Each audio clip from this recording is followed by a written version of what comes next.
അങ്ങനെ നമ്മുടെ 4th day ഇവിടെ തുടങ്ങുവാണ്. ഞങ്ങൾ വണ്ടിയിലേക്ക് കയറാൻ വേണ്ടി പൊക്കോണ്ടിരിക്കുകയാണ് കേട്ടോ. അപ്പോൾ ഞങ്ങൾ നടന്നുകൊണ്ടിരിക്കുന്ന ഭാഗമാണ് നിങ്ങളിപ്പോൾ കണ്ടുകൊണ്ടിരിക്കുന്നത്. ഞങ്ങൾ ഇന്ന് സഫാരി വേൾഡിലേക്കാണ് പോകുന്നത്. ഫസ്റ്റ് പിന്നെ മറൈൻ പാർക്ക്. ഹലോ ഗായ്സ്, അങ്ങനെ നമ്മുടെ 4ാമത്തെ ഡേ ഇവിടെ സ്റ്റാർട്ട് ചെയ്യുകയാണ്. നമ്മൾ സഫാരി വേൾഡിലാണ് വന്നിട്ടുള്ളത്. അപ്പോൾ ഏർലി മോർണിംഗ് 8 o'clock ഞങ്ങൾ ഇറങ്ങിയത്. ഇപ്പോൾ എത്തിയപ്പോൾ ഓൾമോസ്റ്റ് ഒരു 9 o'clock ഒക്കെ ആയിട്ടുണ്ടാവും. എത്തിയപ്പോൾ ഒരു 9:25 ആയിട്ടുണ്ട്. 9:25.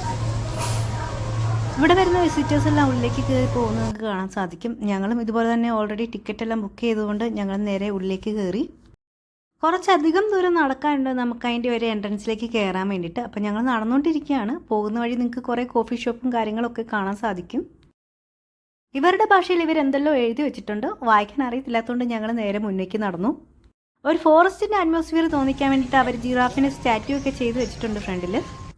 11 o'clock आपका एलिफेंट है, उसके बाद 11:45 स्पाई वॉक, उसके बाद 12:20 पे आपका ये लंच है सवाना इंडियन रेस्टोरेंट. और लंच में प्रॉपर 12:20 पे आते हो आप तो इजीली खाना पाओगे. अगर उधर आप लेट हो गए तो फिर आपको उधर क्यू में लगना पड़ेगा क्योंकि क्राउड बहुत ज़्यादा होता है. इसके लिए क्या करना, ये वाला शो है ना जो, इससे 5 मिनट पहले बाहर निकल जाना तो बड़ी आसानी से आप प्रॉपर टाइम पे पहुंच जाओगे. और फिर लंच करने के बाद 1 आवर फ्री होता है, उसमें इनका एक्स्ट्रा एक्टिविटी चलता है, ये रिवर सफारी. ഇദ്ദേഹമാണ് ഞങ്ങളുടെ ടീമിൻ്റെ ഇന്നത്തെ ഗൈഡ്. അപ്പോൾ ഇദ്ദേഹം ഞങ്ങൾക്ക് ഇതുവഴി പോകേണ്ട രീതികളും കാര്യങ്ങളൊക്കെ പറഞ്ഞു തരുന്നതാണ്, വഴിയും സമയമൊക്കെ. അതുപോലെ തന്നെ ലാസ്റ്റ് എപ്പോഴാണ് കറക്റ്റായിട്ട് പുറത്തേക്ക് ഇറങ്ങേണ്ടതെന്നും എവിടെയാണ് മീറ്റ് ചെയ്യേണ്ടതെന്നൊക്കെയുള്ള കാര്യങ്ങൾ ഇദ്ദേഹം പറഞ്ഞു തരുന്നുണ്ട്. ഇതിൻ്റെ ഉള്ളിലേക്ക് ശരിക്കും പറഞ്ഞാൽ ഒരുമാതിരി കോഴികളെ കോഴിക്കൂട്ടിൽ നിന്ന് അഴിച്ചിട്ട പോലത്തെ ഒരു ഫീലായിരുന്നു. ഞങ്ങളെ തുറന്നു വിട്ടേക്കുമായിരുന്നു, ഏതുവഴി വേണമെങ്കിലും പോവാം. കൂടി അങ്ങനെ വന്ന് ഗൈഡ് ചെയ്യാൻ പ്രത്യേകിച്ച് ആരും തന്നെ ഉണ്ടായിരുന്നില്ല. ഇദ്ദേഹം പറഞ്ഞ അത്രയും കാര്യങ്ങൾ ഒരേ സമയം ഞങ്ങൾക്ക് മെമ്മറിയിൽ സൂക്ഷിച്ചു വെക്കാൻ കഴിയുന്നുണ്ടായിരുന്നില്ല. ആകെ ഞങ്ങൾ മൈൻഡിൽ കീപ്പ് ചെയ്തത് ഉച്ചയ്ക്ക് ഫുഡ് ഇന്ന സ്ഥലത്താണ് കിട്ടുന്നത്, ഇന്ന സമയത്ത് ചെല്ലണം എന്നുള്ള കാര്യങ്ങൾ മാത്രം കറക്റ്റായിട്ട് മെമ്മറിയിൽ ഫീഡ് ചെയ്തിട്ടുണ്ട്. ഇതിൻ്റെ ഉള്ളിൽ കയറി കഴിഞ്ഞ് വേറെയും അഡ്വഞ്ചർ ഓപ്ഷൻസൊക്കെ അദ്ദേഹം സജസ്റ്റ് ചെയ്യുന്നുണ്ട്. അതിനൊക്കെ എക്സ്ട്രാ എമൗണ്ടൊക്കെ പേ ചെയ്തിട്ട് വേണം ചെയ്യാനെന്ന് അദ്ദേഹം പറഞ്ഞു തരുന്നുണ്ട്. അങ്ങനെ ഏതുവഴി പോകണമെന്ന് വലിയ നിശ്ചയമില്ലാത്തതുകൊണ്ട് ഞങ്ങൾ അവിടെ നിന്ന് ഒരു ബ്രോഷർ വാങ്ങിയിട്ടുണ്ടായിരുന്നു. അതിലും കൃത്യമായിട്ട് മാപ്പും കാര്യങ്ങളൊക്കെ ഉണ്ടായിരുന്നു. ഇവിടേക്ക് നമുക്ക് ഫുഡ് ഐറ്റംസ് ഒന്നും അലൗഡ് അല്ല. ഇവിടെയുള്ള ഐറ്റംസ് മാത്രമേ നമുക്ക് വാങ്ങി കഴിക്കാൻ പറ്റത്തുള്ളൂ. പ്രത്യേകിച്ച് പുറത്തൊന്നും അങ്ങനെയൊന്നും കൊണ്ടുവരാൻ പറ്റില്ല. അതുകൊണ്ട് തന്നെ അവർ പ്രോപ്പറായിട്ട് എല്ലാവരുടെയും ബാഗുകളും കാര്യങ്ങളും ഒക്കെ ചെക്ക് ചെയ്യുന്നുണ്ടായിരുന്നു. അതിനുശേഷം മാത്രമാണ് ഞങ്ങളെ ഉള്ളിലേക്ക് കയറ്റി വിട്ടിട്ടുണ്ടായിരുന്നത്. അങ്ങനെ ചെക്കിംഗ് എല്ലാം കഴിഞ്ഞ് ഞങ്ങൾ ഉള്ളിലേക്ക് കയറി കഴിഞ്ഞാൽ ആദ്യമേ ഞങ്ങൾ കണ്ടത് പാരറ്റ്സിൻ്റെ സെക്ഷനായിരുന്നു. ഒരുപാട് പാരറ്റ്സ് അവിടെ ഉണ്ടായിരുന്നു, പല നിറത്തിലുള്ളതും ഒക്കെ ആയിട്ടുള്ള പാരറ്റ്സും കാര്യങ്ങളൊക്കെ അവിടെ ഉണ്ടായിരുന്നു. അപ്പോൾ ഞങ്ങൾ അതിൻ്റെ അടുത്തൊക്കെ പോയി ഞങ്ങൾ അതിനെ ഒന്ന് നോക്കി. ഇവിടുത്തെ ഏതൊരു ദിക്കിലേക്കും ചെന്നെത്തുകയാണെന്നുണ്ടെങ്കിൽ നമുക്ക് 4 ദിക്കിലേക്കുള്ള ആരോ മാർക്സും അതുപോലെ ബോർഡൊക്കെ എഴുതി വെച്ചിട്ടുള്ള ആരോ മാർക്സും കാര്യങ്ങളൊക്കെ കാണാൻ സാധിക്കും. എങ്ങോട്ടാണ് പോകേണ്ടതെന്ന് മാത്രം നമുക്കൊരു ഐഡിയ ഉണ്ടാവില്ല. കാരണം എങ്ങോട്ട് പോയാലും നമ്മൾ ഓരോ വഴിക്ക് നമുക്ക് പോകാൻ പറ്റും. അതുകൊണ്ട് തന്നെ ഇതിൻ്റെ സ്റ്റാർട്ടിങ് എവിടെയാണ് എൻഡിങ് എവിടെയാണെന്നൊക്കെ ചോദിച്ചാൽ കൃത്യമായിട്ട് പറയാൻ പറ്റില്ല. ഏത് വഴിക്കും പോകാം. ഒരുമാതിരി ലേബറിന്ത് പോലെ തന്നെയാണ് ഈ ഒരു സ്ഥലം. ഇവിടെ വരുന്ന ടൂറിസ്റ്റുകളിൽ ഭൂരിഭാഗം പേരും ഈ സഫാരി വേൾഡിലും മറൈൻ പാർക്കിലും ഒക്കെ ആയിട്ട് വന്ന് പോകാറുണ്ട്. ഈ ഒരു സെഷൻ ക്രോക്കഡൈലിൻ്റെ സെഷനാണ്. നമ്മൾ സൂക്ഷിച്ച് നോക്കി നമുക്ക് ഇതിനകത്തുനിന്ന് ക്രോക്കഡൈൽസിനെയൊക്കെ തപ്പിയെടുക്കാൻ പറ്റും. ഞങ്ങൾക്ക് ക്രോക്കഡൈൽസിന് വലിയ താല്പര്യം ഇല്ലാത്തതുകൊണ്ട് വലിയ കാര്യമായിട്ടൊന്നും അവിടെ നിന്ന് നോക്കാൻ നിന്നില്ല. പെട്ടെന്ന് തന്നെ നോക്കി ഞങ്ങൾ അവിടുന്ന് പുറത്തേക്ക് ഇറങ്ങി. നമ്മൾ നടന്നു പോകുന്ന വഴികളെല്ലാം വളരെ മനോഹരമായിട്ട് തന്നെയാണ് ഇവർ സെറ്റ് ചെയ്ത് വെച്ചിട്ടുണ്ടായിരുന്നത്. ചെറിയ ബ്രിഡ്ജും അതുപോലെ വാക്കിംഗ് ഏരിയയും അങ്ങനെയൊക്കെ ആയിട്ട് അവർ സെറ്റ് ചെയ്ത് വെച്ചിട്ടുണ്ടായിരുന്നു. അതുപോലെ തന്നെ ചെറിയ ചെറിയ ബിൽഡിങ്സും അതുപോലെ ഓരോ ജീവികളുടെയും സെഷനിൽ ചെല്ലുമ്പോഴത്തേക്കും ആ ഒരു മൃഗങ്ങളുടെയൊക്കെ ഒരു സ്കൾപ്ചറൊക്കെ അവിടെ സെറ്റ് ചെയ്ത് വെച്ചിട്ടുണ്ട്. ഇവിടെ വരുന്ന ഓരോ വിസിറ്റേഴ്സിനും ആനിമൽസിനെ ഫീഡ് ചെയ്യാനുള്ള ഓപ്ഷൻ ഉണ്ട്. അപ്പോൾ അതിന് വേണ്ടി എക്സ്ട്രാ എമൗണ്ട് സ്പെൻഡ് ചെയ്തിട്ട് നമുക്ക് അവിടുന്ന് അവർക്ക് വേണ്ടുന്ന ഫീഡും കാര്യങ്ങളൊക്കെ വാങ്ങി അവരെ ഫീഡ് ചെയ്യാവുന്നതാണ്.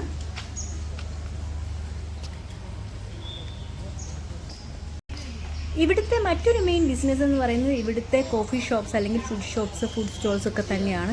കാരണം ഇവിടെ വരുന്നവരെല്ലാം തന്നെ മടുത്തിട്ടായിരിക്കും ഉണ്ടായിരിക്കുക. നമുക്ക് ഓൾറെഡി ഫുഡും കാര്യങ്ങളൊന്നും ക്യാരി ചെയ്യാൻ പറ്റില്ല. അപ്പോൾ അങ്ങനെയുള്ള സിറ്റുവേഷനിൽ നല്ല വെയിലത്ത് നമ്മൾ എന്തായാലും കുറേ ഡ്രിങ്ക്സും ഐസ്ക്രീമും അതുപോലെ തന്നെ കോഫിയും എല്ലാം പോയി കുടിച്ചെന്നിരിക്കും. അപ്പോൾ ഒരുപാട് ചിലവുകൾ ഇവിടെ തന്നെ ഫുഡിന് തന്നെ നമുക്ക് വേണ്ടി വരും. ഇപ്പോൾ നമ്മൾ ഈ കണ്ട ബേർഡ്സിൻ്റെ പേര് ഗ്രേറ്റ് വൈറ്റ് പെലിക്കൺ എന്നാണ്. ഞങ്ങൾ ഇനി അടുത്ത സെഷനിലേക്ക് പോകാൻ വേണ്ടി നിൽക്കുകയാണ്. ഇനി സൂക്ഷിച്ച് നോക്കുകയാണെന്നുണ്ടെങ്കിൽ നമുക്ക് പോകുന്ന വഴി മുന്തിരിക്കുലകൾ കാണാൻ വേണ്ടി സാധിക്കും. കുറച്ച് ദൂരം നടന്നതിന് ശേഷം ഞങ്ങൾ ആദ്യം നടക്കുന്ന ഷോ എവിടെയാണെന്ന് കണ്ടുപിടിച്ചു, ഒറാങ്കുട്ടൻ ഷോ. അത് ആ ഒരു സ്ഥലമൊക്കെ ഞങ്ങൾ നോട്ട് ഡൗൺ ചെയ്തു. എന്നിട്ടും ഞങ്ങൾക്ക് സമയം ഉണ്ടായിരുന്നു ആ ഷോ സ്റ്റാർട്ട് ചെയ്യാൻ വേണ്ടി. ഇനിയും സമയമുള്ളതുകൊണ്ട് ഞങ്ങൾ നേരെ കുറച്ചുകൂടി മുന്നോട്ടേക്ക് നടക്കാൻ വേണ്ടി തുടങ്ങി. അങ്ങനെ നടന്നു ചെന്നപ്പോഴാണ് ഞങ്ങൾ ജിറാഫിൻ്റെ ഒരു സെഷനിലേക്ക് എത്തിപ്പെട്ടത്. അവിടെ നല്ല രസമുണ്ടായിരുന്നു. ജിറാഫിൻ്റെ മെയിനായിട്ടുള്ള ഒരു ഏരിയ തന്നെയായിരുന്നു. സാധാരണ രീതിയിൽ നമ്മളൊരു പാർക്കിലോ അല്ലെങ്കിൽ സൂവിലോ ഒക്കെ ചെന്ന് കഴിയുമ്പോൾ നമുക്ക് ദൂരെ നിന്ന് മാറി നിന്ന് നോക്കാൻ മാത്രമേ ഓപ്ഷനുള്ളൂ. ഇവിടെ അതല്ല, നമുക്ക് ഇവരുമായിട്ട് ഇൻട്രാക്ട് ചെയ്യാനുള്ള ഓപ്ഷൻ ഉണ്ട്, നമുക്ക് ഇവരെ ഫീഡ് ചെയ്യാനുള്ള ഓപ്ഷൻ ഉണ്ട്, നമുക്ക് ഇവരെ ടച്ചൊക്കെ ചെയ്യാനുള്ള ഓപ്ഷൻ ഉണ്ട്. അപ്പോൾ അതാണ് ഇവിടെ ഞാൻ കണ്ട ഒരു പ്രത്യേകത. നമ്മൾ കയറി ചെല്ലുമ്പോൾ തന്നെ നമ്മളെ വെയിറ്റ് ചെയ്തുകൊണ്ട് അവിടെ ജിറാഫുകൾ നിൽക്കുന്നത് നമുക്ക് കാണാൻ സാധിക്കും. ഇവരെല്ലാം ഫുഡിന് വേണ്ടി വെയിറ്റ് ചെയ്യുന്നവരാണ്. ഫീഡ് ചെയ്യുന്ന ഒരു സെഷൻ ഉണ്ടെന്ന് ഇവർക്ക് അറിയാവുന്നതുകൊണ്ട് തന്നെ ഇവർ ആ ഒരു ഫീഡ് കിട്ടാൻ വേണ്ടി, ഫുഡ് കിട്ടാൻ വേണ്ടി അവിടെ വെയിറ്റ് ചെയ്യുന്നതാണ്. ഇവിടെ ഒരു ഫാം പോലത്തെ ഒരു സെറ്റപ്പിലാണ് ഇവർ ചെയ്ത് വെച്ചിരിക്കുന്നത്. വളരെ നല്ല സ്പേഷ്യസ് ആയിട്ടുള്ള ഒരു ഏരിയയാണ്. വളരെ ലോങ് ആയിട്ട് തന്നെ ഇവിടെ നമ്മളൊരു സെഷൻ അവർ ക്രിയേറ്റ് ചെയ്ത് വെച്ചിട്ടുണ്ട്. ആളുകൾക്ക് നിന്ന് ഈ ജിറാഫിനോട് ഇൻട്രാക്ട് ചെയ്യാൻ വേണ്ടി തന്നെ. ആ ഒരു പുറത്തെ ഒരു വ്യൂ നോക്കുകയാണെന്നുണ്ടെങ്കിൽ നമുക്ക് അവിടെ ഒരു ചെറിയൊരു ലേക്കും വാട്ടറും ഒക്കെ കാണാൻ സാധിക്കും. ഈ ഒരു വ്യൂവും കാര്യങ്ങളൊക്കെ നല്ല അടിപൊളിയായിരുന്നു. അങ്ങനെ അവിടെ നിന്ന് കുറച്ച് ഫോട്ടോസും വീഡിയോസും ഒക്കെ എടുത്തതിന് ശേഷം ഞങ്ങൾ നേരെ തിരിച്ചിറങ്ങി. ഇനി ഞങ്ങൾക്ക് പോകേണ്ടത് ഒറാങ്കുട്ടൻ ഷോ കാണാൻ വേണ്ടിയിട്ടാണ്. അപ്പോൾ പോകുന്ന വഴി ഞങ്ങൾ പെട്ടെന്ന് മറന്നുപോയി. ഈ വന്ന വഴി ഏത് തന്നെയാണെന്നുള്ളത് വലിയ തിരിയുന്നുണ്ടായിരുന്നില്ല. അപ്പം ഞങ്ങൾ പോകുന്ന വഴി ഞങ്ങൾ ഇപ്പോൾ ഇവിടെ ഒരു സിംഹത്തേക്കാണ് കാണുന്നത്. Hello mister Nikhil.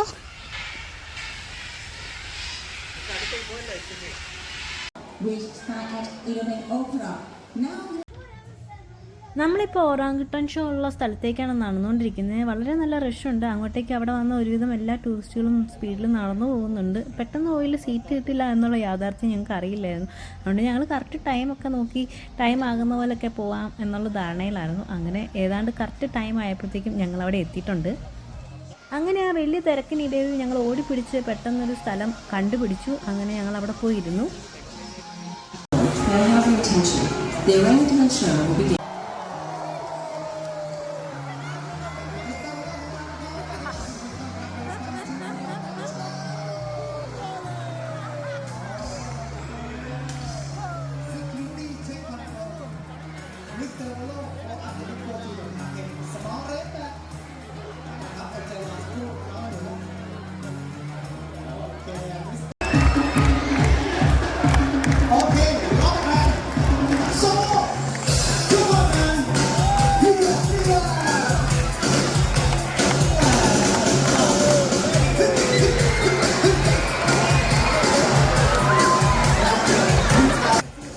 ബാങ്കോക്കിലെ മെയിൻ ഐറ്റമൊക്കെ ഇവർ ആഡ് ചെയ്തിട്ടുണ്ട്. ക്യാബറേറ്റ് ഡാൻസേഴ്സും അതുപോലെ തന്നെ ചിയർ ഗേൾസും എല്ലാം ഉണ്ടായിരുന്നു ഇതിൻ്റെ അകത്ത്. എല്ലാം പക്ഷേ ഒറാങ്കുട്ടന്മാരാണ് ചെയ്യുന്നത് മാത്രം.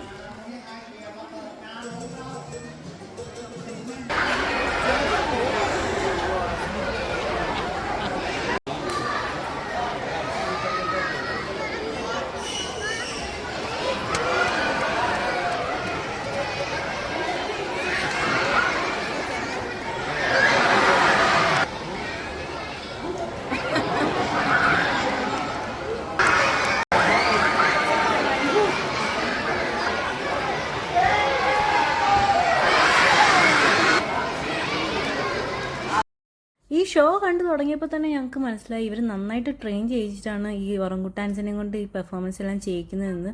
ഒരു ഒറങ്കുട്ടാനും കൊണ്ട് ഇത്രയധികം പെർഫോമൻസ് ഒക്കെ ചെയ്യിക്കണം എന്നുണ്ടെങ്കിൽ സൈക്കിൾ സഫാരിയും ബോക്സിങ്ങും എല്ലാം ഇവർ ഓൺ ദി സ്പോട്ടിൽ തന്നെ നടത്തിയിട്ടുണ്ടായിരുന്നു. പെർഫോം ചെയ്യുന്ന ഒറാങ്കുട്ടാൻ ആയതുകൊണ്ട് തന്നെ കണ്ടിരിക്കാൻ നല്ല ഇൻട്രസ്റ്റിംഗ് ആയിരുന്നു. അങ്ങനെ ആവേശകരമായ മത്സരത്തിനിടെ ടീമും പിന്നെ സ്കോർ ബോർഡ് കാണിക്കാൻ വേണ്ടി ഒരാളും ഒക്കെ ആയിട്ട് ഇടയ്ക്ക് വന്നു പോയിക്കൊണ്ടിരുന്നു. അങ്ങനെ ആവേശകരമായ മത്സരത്തിനൊടുവിൽ ഒരു ടീം ജയിക്കുകയും മറ്റേ ടീം തോൽക്കുകയുമാണ് ഉണ്ടായത്. അങ്ങനെ ഷോ എല്ലാം കണ്ടു കഴിഞ്ഞ് ഞങ്ങൾ മെല്ലെ പുറത്തേക്ക് ഇറങ്ങി. പോകുന്ന വഴി ഒരുപാട് കാഴ്ചകൾ കാണാനുണ്ടായിരുന്നു, ഒരുപാട് മൃഗങ്ങളും ഉണ്ടായിരുന്നു. അടുത്തത് എലിഫന്റ് ഷോ ആയിരുന്നു.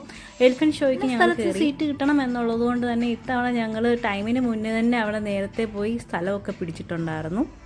എലിഫന്റ് ഷോയ്ക്ക് എലിഫന്റിനേക്കാൾ അധികം പെർഫോം ചെയ്ത് അവിടുത്തെ ആളുകളായിരുന്നു, അവിടുത്തെ സ്റ്റാഫ്സും കാര്യങ്ങളൊക്കെ ആയിരുന്നു. അവർ വന്ന് പാട്ടുപാടി ഡാൻസ് ചെയ്തും അതിൻ്റെ ഇടയ്ക്ക് എലിഫൻസിനൊക്കെ കൊണ്ടുവന്ന് ഓരോ സാഹസിക പ്രകടനങ്ങളൊക്കെ ചെയ്യിക്കുന്നുണ്ടായിരുന്നു.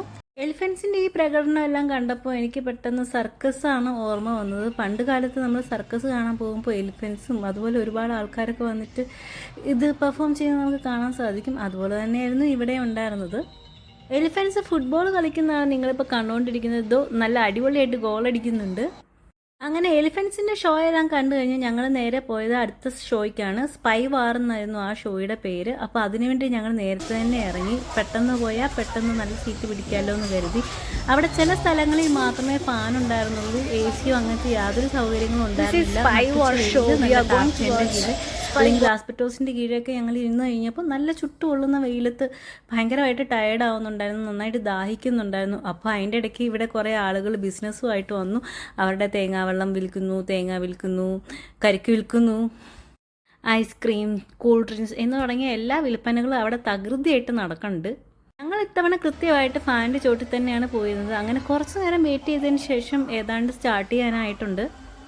ഇതെന്താണ് സംഗതി എന്നറിയാത്തതുകൊണ്ട് ഞങ്ങളും വളരെ ക്യൂരിയസ് ആയിട്ടായിരുന്നു നോക്കി നിന്നുകൊണ്ടിരുന്നത്. അന്നേരം അതാണ്ട് ഒരു സ്ത്രീ അവിടെ പ്രത്യക്ഷപ്പെടുന്നു. പിന്നീട് ഞങ്ങൾക്ക് മനസ്സിലായി ഇത് തട്ടിക്കൊണ്ട് പോകലും അതിൻ്റെ പേരിലുള്ള ഫൈറ്റും അങ്ങനെയുള്ള ചെറിയ ഫൈറ്റും ആർമി പരിപാടികളൊക്കെ ആണെന്നുള്ളത് ഞങ്ങൾക്ക് കണ്ടപ്പോൾ തന്നെ ബോറടിച്ചു. കാരണം നമ്മൾ സിനിമകളിലൊക്കെ ഇത് കണ്ടു കഴിഞ്ഞിട്ട് ഇവിടെ ഇത് വന്നിട്ട് ലോക്കലായിട്ട് ഇവർ പ്രസൻറ്റ് ചെയ്ത് കഴിയുമ്പം നമുക്ക് ബോറടിക്കും. ലോക്കലെന്ന് പറഞ്ഞിട്ടുണ്ടെങ്കിൽ കാര്യം അവർ നന്നായിട്ട് തന്നെയാണ് പ്രസൻറ്റ് ചെയ്തെങ്കിലും ഞങ്ങൾക്ക് നന്നായിട്ട് ബോറടിച്ചിട്ടുണ്ടായിരുന്നു. അതുകൊണ്ട് ഞങ്ങൾ പകുതിക്ക് തന്നെ ഇറങ്ങി. ഇനി നമ്മുടെ അടുത്ത ടാർഗറ്റ് ഫുഡായിരുന്നു. അപ്പോൾ അവർ നേരത്തെ പറഞ്ഞിട്ടുണ്ടായിരുന്നു ഷോ തീരുന്നതിന് മുമ്പ് ഇറങ്ങി പോവുകയാണെന്നുണ്ടെങ്കിൽ നിങ്ങൾക്ക് നന്നായിട്ട് സമാധാനത്തോടു കൂടി ഫുഡൊക്കെ കഴിക്കാൻ പറ്റും. അതുകൊണ്ട് ഒരു 5 മിനിറ്റ് നേരത്തെ തന്നെ നിങ്ങൾ ഷോ തീരുന്നതിന് 5 മിനിറ്റ് നേരത്തെ തന്നെ പോയി ഫുഡ് കഴിക്കണം എന്നുള്ളത്. അപ്പോൾ ഞങ്ങൾ അങ്ങനെ ഇറങ്ങി ഞങ്ങൾ ഫുഡ് കഴിക്കാൻ വേണ്ടി തേരാപ്പാരം നടന്നുകൊണ്ടിരിക്കുകയാണ്. ഇപ്പം ഫുഡെല്ലാം കഴിച്ച് കഴിഞ്ഞപ്പോഴാണ് ഞങ്ങൾക്ക് കുറച്ച് സമാധാനമായത്. ഈ ചുട്ടുകൊള്ളുന്ന വെയിലത്തൂടെ കുറേ നേരം നടന്നു കഴിഞ്ഞു കുറച്ച് നേരം തണുത്ത് പോയിരിക്കുമ്പോൾ ഒരു ആശ്വാസം കിട്ടില്ലേ, അതുപോലെയായിരുന്നു. ഫുഡെല്ലാം കഴിച്ച് കഴിഞ്ഞ് ഞങ്ങൾ നേരെ പോയത് മറൈൻ പാർക്കിലേക്കായിരുന്നു. ഗൈസ് ഇത് നമുക്ക് തുഴയൊന്നും വേണ്ട, ഓട്ടോമാറ്റിക് ബോട്ടാണ്. തന്നെ നമ്മുടെ ട്രെയിനൊക്കെ പോകുന്നത്. നമ്മളിനി ഇവിടെ റിവർ സഫാരി ചെയ്യാൻ വേണ്ടി പോവുകയാണ്. അതിനായിട്ട് 1 by 1 ആയിട്ട് കുറേ ബോട്ടുകൾ ഇങ്ങനെ പുറകിലായിട്ട് സെറ്റ് ചെയ്ത് വെച്ചിട്ടുണ്ട് ക്യൂ ആയിട്ട്. എന്നിട്ട് ആളുകൾ അതിലേക്ക് നിർത്തുന്നതനുസരിച്ച് കയറി പോവുകയാണ്. അപ്പം ഞങ്ങൾ ചെന്നപ്പോഴത്തേക്കും അത്യാവശ്യം ക്യൂ ഉണ്ടായിരുന്നു. അങ്ങനെ ഞങ്ങളും വെയിറ്റ് ചെയ്ത് ബോട്ടിൽ കയറി. ഇവിടെ ഒന്നും ഇല്ല, അപ്പൊ വേടിപ്പിക്കാൻ വേണ്ടി ഓരോ നിൽക്കുന്നു. സംഭവം കൊള്ളാം.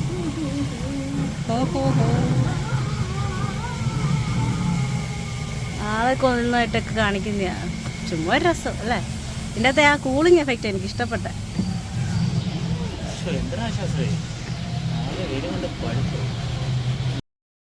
ബോട്ടിൽ നിന്ന് യാത്ര ചെയ്യുന്നത് പ്രത്യേകമായ ഒരു അനുഭവം തന്നെയായിരുന്നു. കാരണം പ്രത്യേകിച്ച് ബോട്ട് തുഴയാനൊന്നും ആൾ വേണ്ടായിരുന്നു, എല്ലാം ഓട്ടോമാറ്റിക് ആയിരുന്നു. പിന്നെ നല്ല കൂളിംഗ് എഫക്റ്റ് ഉണ്ടായിരുന്നു. പോകുന്ന വഴി നിറയെ കാഴ്ചകൾ കാണാമായിരുന്നു.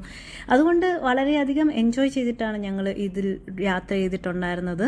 കുറങ്ങന്മാർ തൂങ്ങിക്കിടപ്പുണ്ടല്ലോ.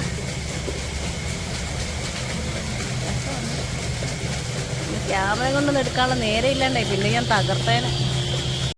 പോകുന്ന വഴിയിൽ അവിടുത്തെ ട്രഡീഷനും അവിടുത്തെ ഒരു കൾച്ചർ, ട്രഡീഷൻ, അവരുടെ ആചാരങ്ങൾ, വിശ്വാസം അതെല്ലാം അവർ പോർട്രേ ചെയ്യാൻ ശ്രമിച്ചിട്ടുണ്ടായിരുന്നു. അതുപോലെ തന്നെ ഒരുപാട് മൃഗങ്ങളെയും നമുക്കവിടെ കാണാൻ സാധിക്കുമായിരുന്നു. ഒറിജിനൽ മൃഗങ്ങളല്ല കേട്ടോ, എല്ലാം പ്രതിമകളാണ്.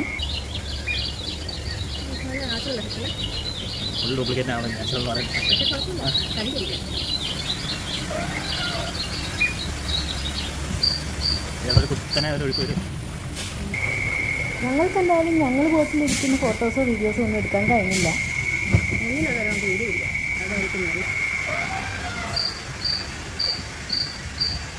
അതുകൊണ്ട് ഞങ്ങൾ മുന്നിലിരിക്കുന്നവരുടെ വിഷ്വൽസും കാര്യങ്ങളൊക്കെ ക്യാപ്ചർ ചെയ്യാമെന്ന് കരുതി. അങ്ങനെ ഞങ്ങൾ അവരുടെ വിഷ്വൽസും കാര്യങ്ങളൊക്കെ ക്യാപ്ചർ ചെയ്തുകൊണ്ടിരിക്കുന്ന സമയത്ത് ഓരോ ആൾക്കാരെയും നമ്മൾ അവിടുന്ന് പാസ് ചെയ്ത് പോകുന്നുണ്ടായിരുന്നു.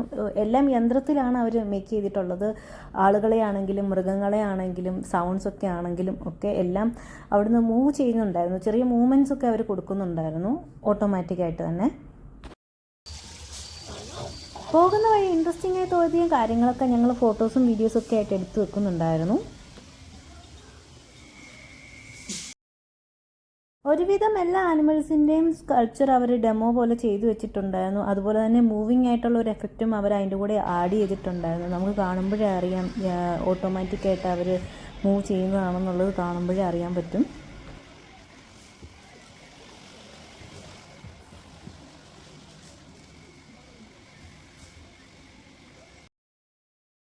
ഈ ഒരു പാർക്കിൽ അവർ ചെറിയ ഹൊറർ തീമും കൂടി സെറ്റപ്പ് ചെയ്യാൻ വേണ്ടി ശ്രമിച്ചിട്ടുണ്ട്. നമ്മൾ പോകുന്ന വഴി കെട്ടിടങ്ങൾ നമ്മുടെ ദേഹത്ത് മറിഞ്ഞു വീഴാൻ വരുന്ന പോലെയും അതുപോലെ തന്നെ അനിമൽസ് നമ്മളെ അറ്റാക്ക് ചെയ്യാൻ വരുന്ന പോലെയൊക്കെ ഉള്ള രീതിയിലാണ് അവരത് സെറ്റപ്പ് ചെയ്ത് വെച്ചിട്ടുള്ളത്. ഇപ്പം നമ്മൾ പോകുമ്പോൾ തന്നെ നമുക്ക് കാണാൻ സാധിക്കും അവിടെ ഒരു ഗൊറില്ല ഇരിപ്പുണ്ട്. അപ്പോൾ നമ്മൾ അടുത്ത് ചെല്ലുമ്പോഴത്തേക്ക് അത് പെട്ടെന്ന് എഴുന്നേറ്റ് നമ്മുടെ അടുത്തേക്ക് വരുന്ന പോലെയൊക്കെയാണ് അവരത് സെറ്റ് ചെയ്തിട്ടുള്ളത്.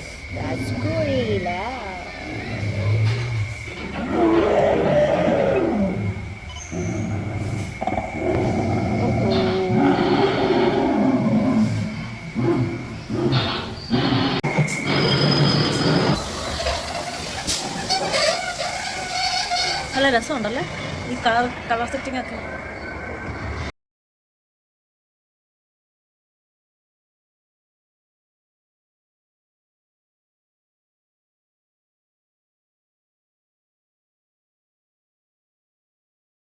ശരിക്കും ഒരു ഫോറസ്റ്റിലൂടെ നമ്മൾ യാത്ര ചെയ്യുന്നൊരു ഫീലാണ് നമ്മൾ ഇതുവഴി യാത്ര ചെയ്യുമ്പോൾ. എല്ലാം ആർട്ടിഫിഷ്യലായിട്ട് ക്രിയേറ്റ് ചെയ്ത് വെച്ചിരിക്കുന്നതാണെന്ന് മാത്രം, പ്രത്യേകിച്ച് ഈ കേവ്സ് പോലത്തെ സെറ്റപ്പുകളൊക്കെ.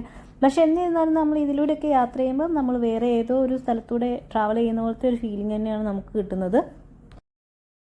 അതുപോലെ തന്നെ പോകുന്ന വഴി കാണാൻ വേണ്ടി ഒരുപാട് സ്കൾപ്ചേഴ്സ് അവർ സെറ്റ് ചെയ്ത് വെച്ചിട്ടുണ്ട്. ക്രോക്കഡൈൽസ്, മനുഷ്യന്മാർ, അങ്ങനെയുള്ള ഒരുപാട് കാര്യങ്ങൾ, ട്രെക്കിംഗ് പോലത്തെ സെറ്റപ്പുകൾ, അതുപോലെ തന്നെ ടൈഗർ, സിംഹം, ഇങ്ങനെയുള്ള എല്ലാവിധ ആനിമൽസിനെ അവരവിടെ ക്രിയേറ്റ് ചെയ്ത് വെച്ചിട്ടുണ്ട്. അതുകൊണ്ട് പോകുമ്പോൾ നമുക്ക് ഒരിക്കലും ബോറടിക്കില്ല. നമ്മളൊരു വില്ലേജ് ഏരിയയിലൂടെയൊക്കെ ഇങ്ങനെ ട്രാവൽ ചെയ്ത് അവിടുത്തെ തോട്ടിലൂടെ വെള്ളമൊക്കെ തുഴഞ്ഞു പോകുന്നൊരു ഫീൽ തന്നെയാണ് നമുക്ക് കിട്ടുന്നത്. പൊങ്ങി വരുന്നേ. അങ്ങനെ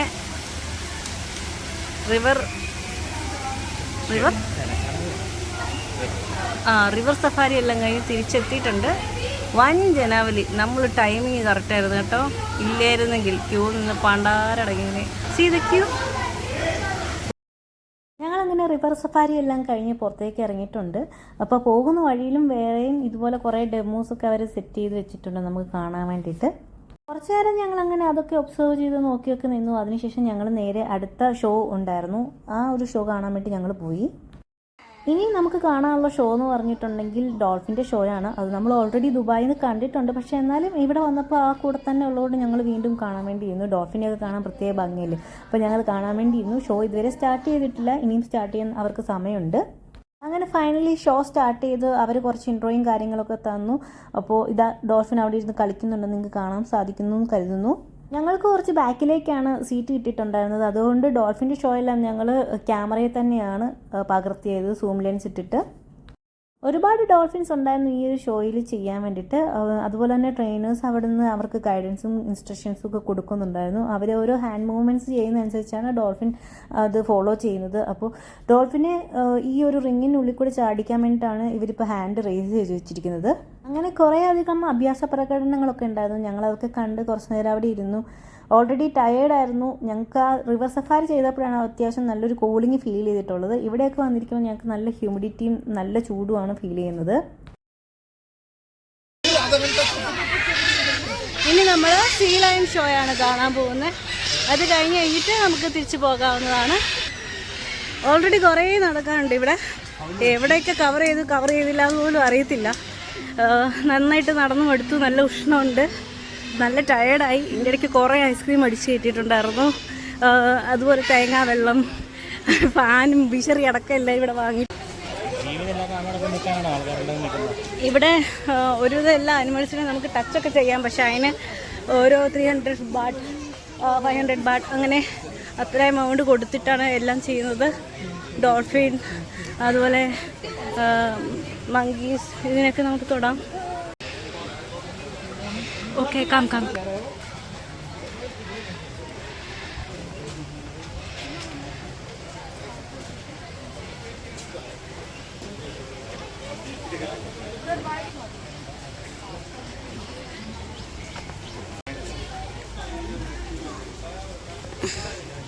So this is the entrance for Sea Lion Show.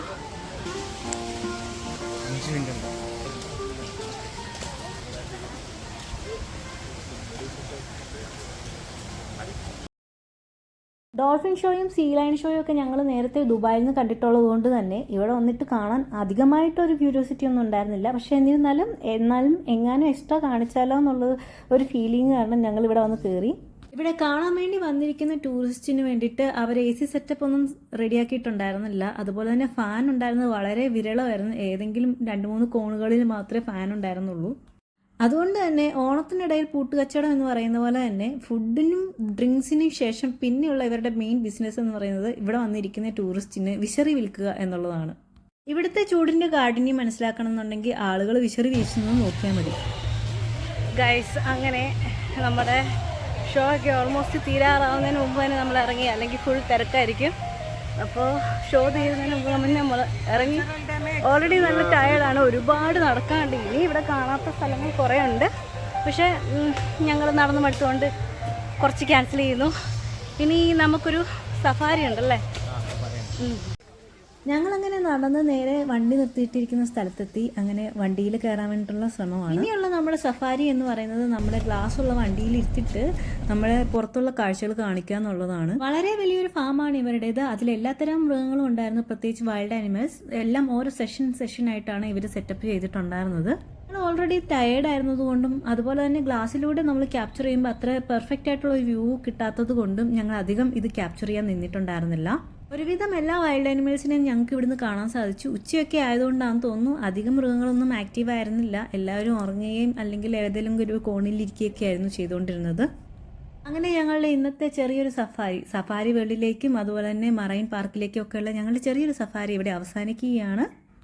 കൂടുതൽ തായ്ലൻഡ് വിശേഷങ്ങളുമായി മറ്റൊരു വീഡിയോയിൽ കാണാം. അതുവരേക്കും ബൈ ബൈ. നിങ്ങൾക്ക് ഈ വീഡിയോ ഇഷ്ടമായിട്ടുണ്ടെങ്കിൽ ലൈക്ക് ചെയ്യുക, ഷെയർ ചെയ്യുക, കമൻറ്റ് ചെയ്യുക, സബ്സ്ക്രൈബ് ചെയ്യുക. Thank you.